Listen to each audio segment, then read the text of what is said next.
یہ آپ کو بتائیں पंजाब की सीनियर वजीर मरियम औरंगजेब ने वज़ीर आला पंजाब मरियम नवाज की हिदायत पर जनूबी पंजाब के सैलाब मुतासरीन ने इमदादी चेक्स तकसीम किए। अलीपुर में इमदादी चेक तकसीम की तकरीब से खिताब में मरियम औरंगजेब ने दावा किया कि सैलाब से नुकसानात का सर्वे 83% मुकम्मल कर लिया गया है। वज़ीर आला ने इमदाद फराहमी के लिए किसी के आगे हाथ नहीं फैलाए, अवाम के पैसे से ही रिलीफ और इमदाद का इंतजाम किया। वज़ीर आला पंजाब ने अपनी मेहनत से, आपकी मदद करने की नीयत से आप सबको आज यहाँ लोगों को 10 लाख रुपया मिल रहा है, लोगों को 12 लाख रुपया मिल रहा है, लोगों को 5 लाख रुपया मिल रहा है, लोगों को 6 लाख रुपया मिल रहा है। और किस तरह मिल रहा है? एक शफाफ तरीके से मिल रहा है। वज़ीर आला पंजाब ने इसके ऊपर एक एक रुपया जो खर्च किया वो आपके पैसों से खर्च किया, किसी के आगे हाथ नहीं फैलाया, किसी से पैसा नहीं मांगा।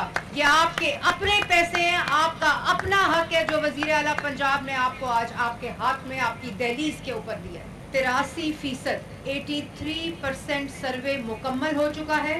26 सितंबर को ये सर्वे शुरू हुआ था और 27 अक्टूबर को इंशाअल्लाह ये सर्वे मुकम्मल हो रहा है।